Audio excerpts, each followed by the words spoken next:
Most people wouldn't expect a boy with a black eye to walk into a motorcycle clubhouse. But that's exactly what happened. One quiet Tuesday afternoon in the middle of summer, the heavy door of the Iron Brotherhood Motorcycle Club swung open, letting in a ray of golden light and something far more unexpected. A kid, 11 years old, freckles on his cheeks, sneakers a size too small, and a backpack slung over one shoulder like it weighed 1,000 pounds. His name was Ethan, and he didn't come for trouble. He came with a question. The clubhouse went silent. Pool cues froze mid-shot. Conversation stopped mid-sentence.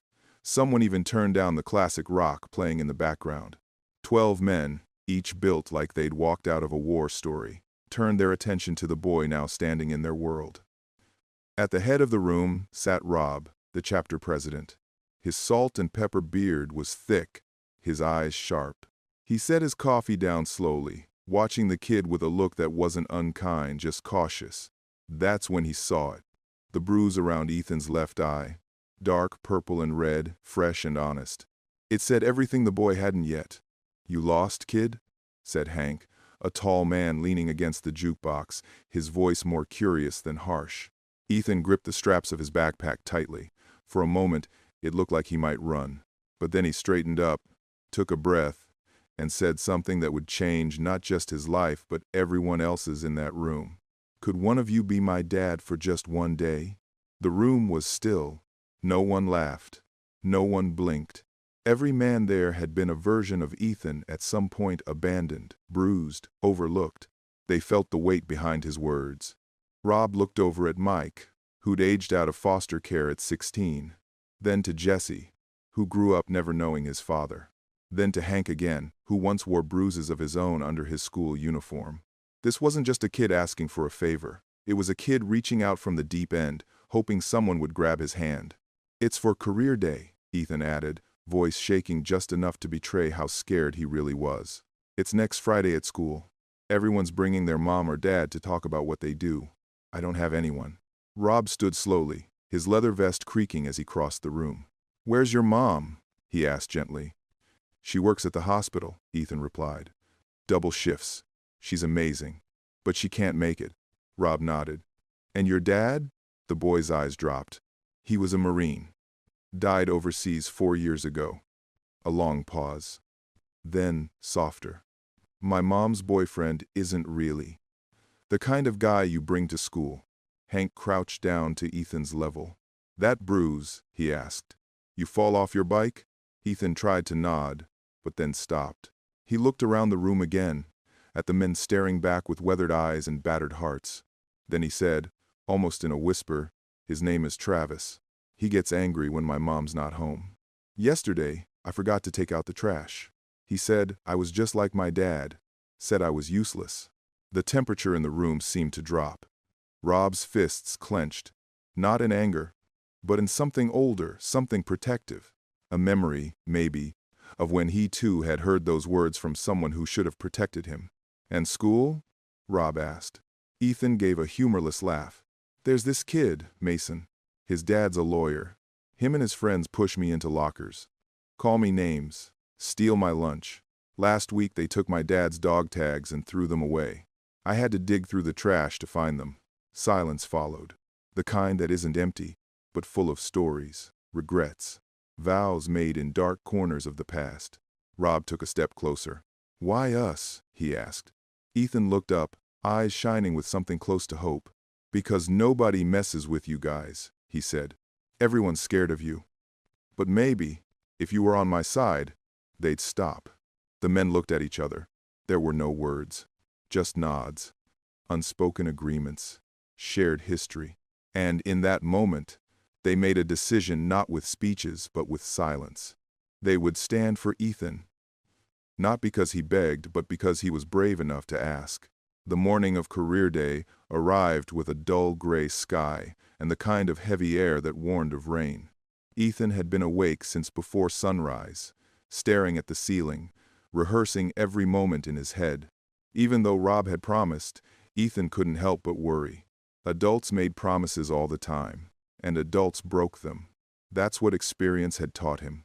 He dressed carefully, in the only button-up shirt he owned, the same one he wore at his father's funeral. As he struggled with the small buttons, his hands trembled.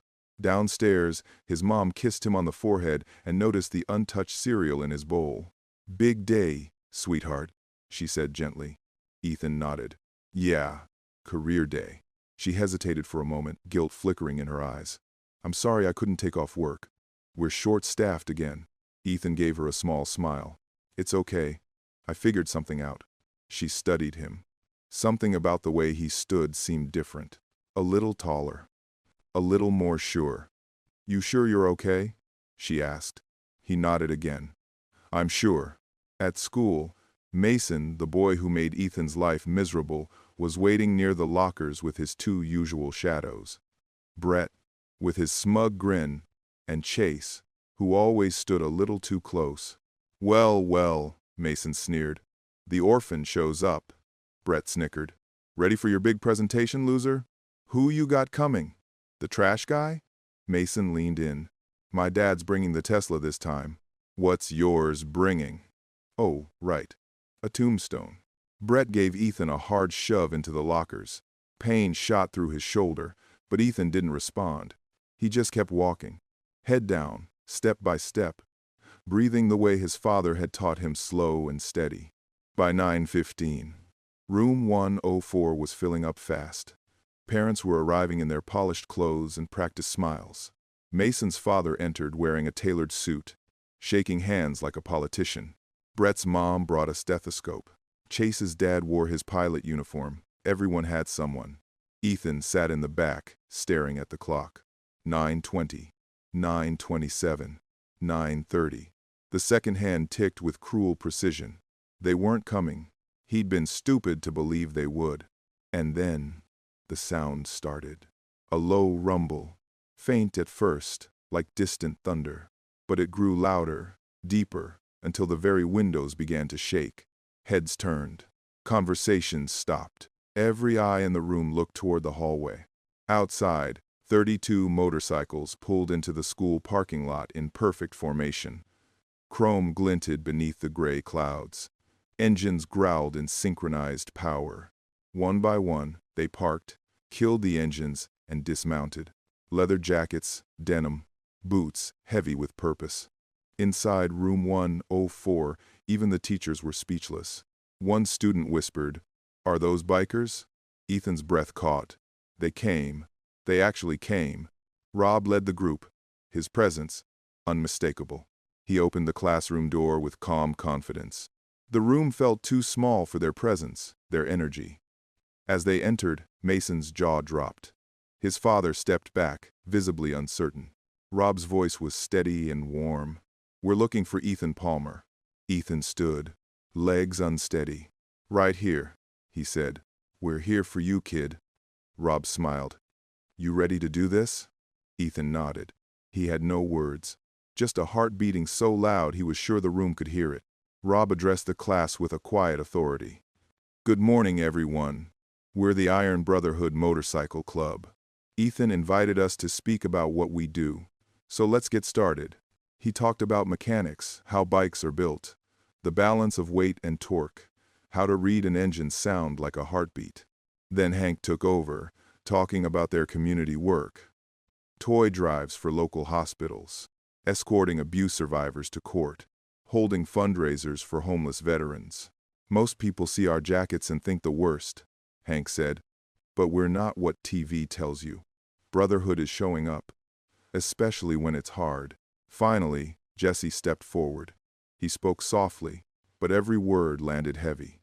"I grew up thinking love looked like a fist," he said. "By 13, I was angry at everyone, but Rob found me.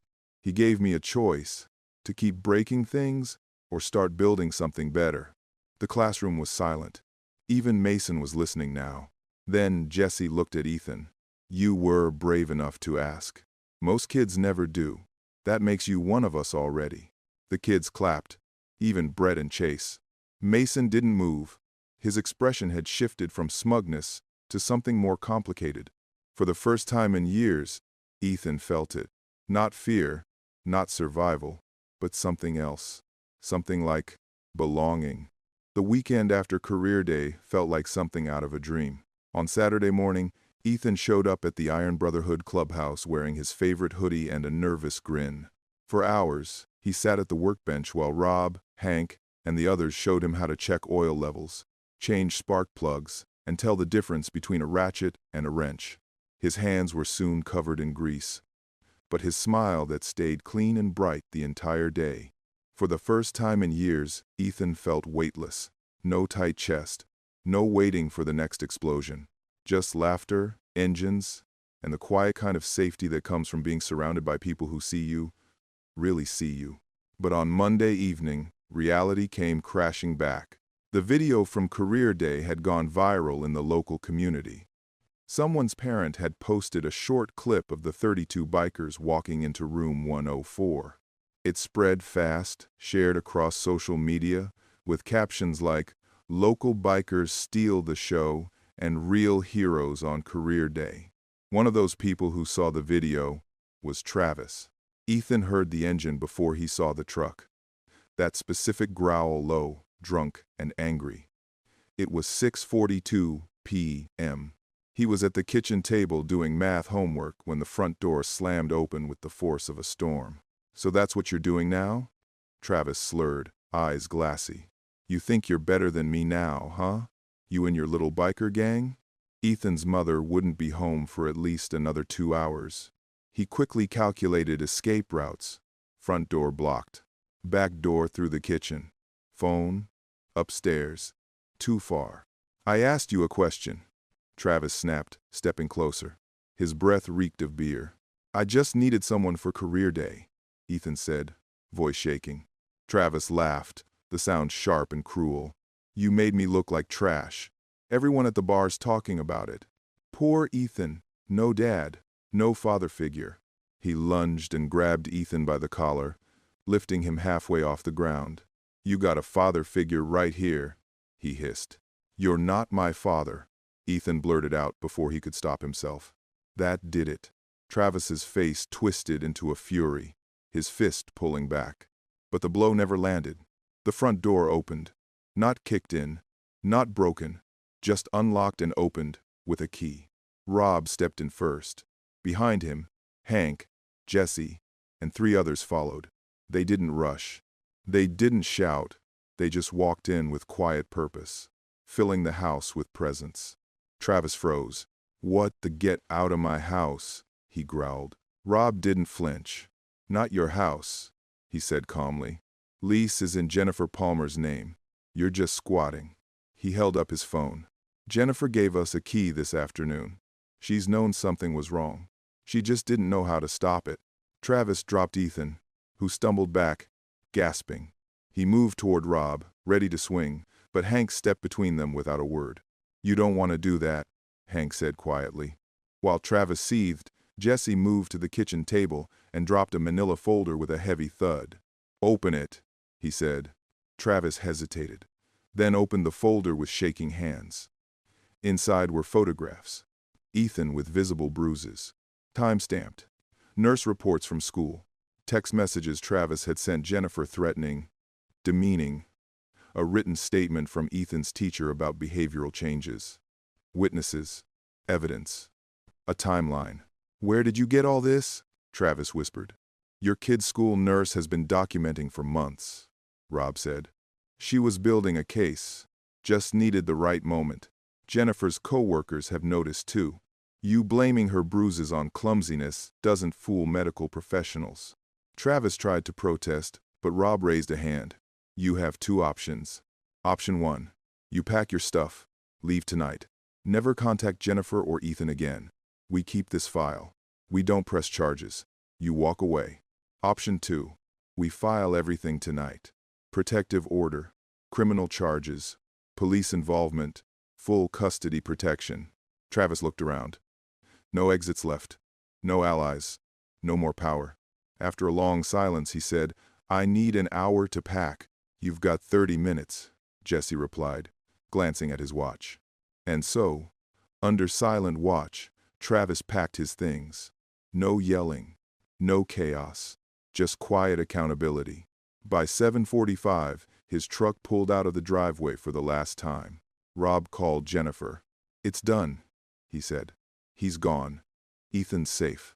When she got home later that night, she walked into her kitchen and found her son surrounded by 6 bikers sharing a pizza. Her eyes searched Ethan's face, looking for new bruises. There were none. Tears welled up as she asked, "Why would you do this for us?" Rob looked at Ethan, then back at her. "Because someone needed to. And your son had the courage to ask." The days that followed were calm in a way Ethan wasn't used to. The air in the house felt lighter. He could breathe again. His mother smiled more. The television stayed off. The yelling was gone. But Rob noticed something else, something beyond the walls of Ethan's home. It was Mason. The same boy who had once shoved Ethan into lockers now walked the hallways with his head down. He no longer had his usual crew flanking him. No more smart remarks. No cruel laughter. On the outside, it looked like the bullying had stopped, and it had. But Rob had seen that look before. The look of a kid who wasn't okay, just quiet. One Thursday afternoon at the clubhouse, Rob leaned against the garage doorway as Hank cleaned spark plugs. "That Mason kid," Rob said. "He's not pushing Ethan around anymore, but he looks worse than ever. I want to know why." Hank made a few calls, spoke with some teachers, reached out to someone at the school board who owed him a favor. By Friday, they had the full picture. Mason's mother had died of aggressive cancer when he was just 8. Since then, his father, Tom Bradford, a respected local attorney, had become a shell of himself. He'd buried his grief in 12-hour workdays and quiet bottles of bourbon. Mason had been raising himself. The bullying, a symptom, a loud cry from a boy no one had truly listened to. Rob drummed his fingers on the table. So Ethan had to endure fists. And Mason, silence. Don't. Jesse looked up from the bench, where he was sanding down a custom gas tank. "You're not thinking of helping that kid, are you?" Rob didn't hesitate. "We break cycles. That's what we do." That Saturday morning, Rob and Hank showed up unannounced at Tom Bradford's office. The receptionist tried to stall them, but a single look from Rob, and they were waved in. Tom stood behind his desk, stiff in a tailored suit. "Can I help you, gentlemen?" Rob didn't sit. "Your son's not okay. And you're too lost to see it." Tom narrowed his eyes. "Excuse me? When was the last time you ate dinner with him?" "Sober?" Rob asked. "When was the last time you asked how his day was? Or noticed he hasn't smiled in months?" Tom's jaw tensed. "You need to leave." "We know about the drinking," Hank added, his voice calm. "We're not judging you. We've been you. Lost. Broken. Numbing pain because it's the only way to survive." Rob's tone softened. "But your son is drowning, and he doesn't deserve that. Not after everything he's already lost." Tom's legs gave out, and he dropped into his chair like gravity had finally found him. "I don't know how to be a dad without her," he whispered. Rob nodded slowly. "I didn't either. When my daughter was 7, I came home drunk and found her cooking dinner on a stool just to reach the stove. That was my wake-up call." He slid a card across the desk. "Veterans Support Group. Tuesdays and Thursdays. You served, right?" Tom nodded silently. "So did we," Hank said. "They get it. You don't have to carry this alone anymore." Tom picked up the card with trembling fingers. "And my son? We've got a mentorship program," Rob said. 12 boys, building things, talking about life. Ethan goes every week." Tom hesitated.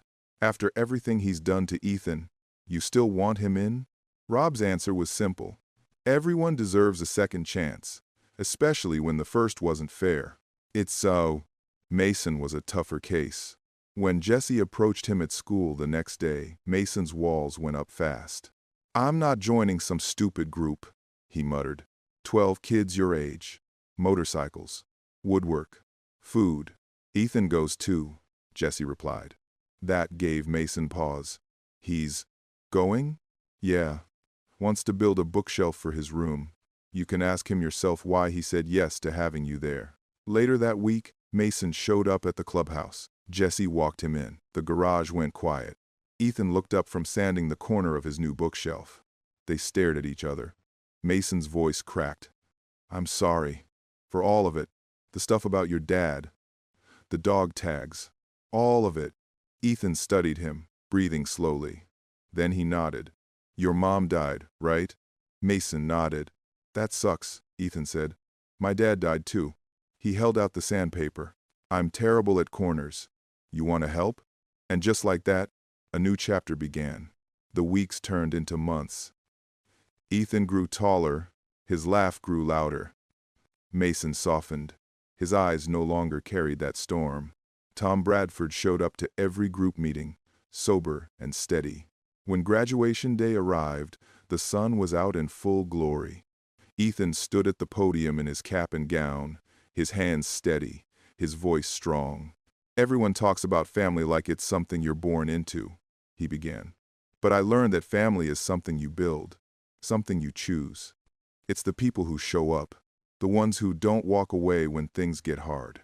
He looked toward the back of the auditorium, where his mother sat in the third row, dabbing her eyes. And behind her, lining the walls in leather and denim, stood the Iron Brotherhood, 32 men who weren't related to him by blood but who had stood by him through every storm. He continued, I asked for a dad for one day, and got a family for life. They taught me that strength isn't about fists or fear. It's about choosing to protect, to build, to stay. After the ceremony, Rob handed him a folded vest. On the back, stitched in bold thread, were the words, Honorary Brother, Forever Family. You earned this, Rob said. Ethan pulled it on, the weight of it grounding and familiar. His mother hugged him tightly, whispering, Your father would be so proud. Ethan smiled through tears. Which one? He asked. She laughed. All of them.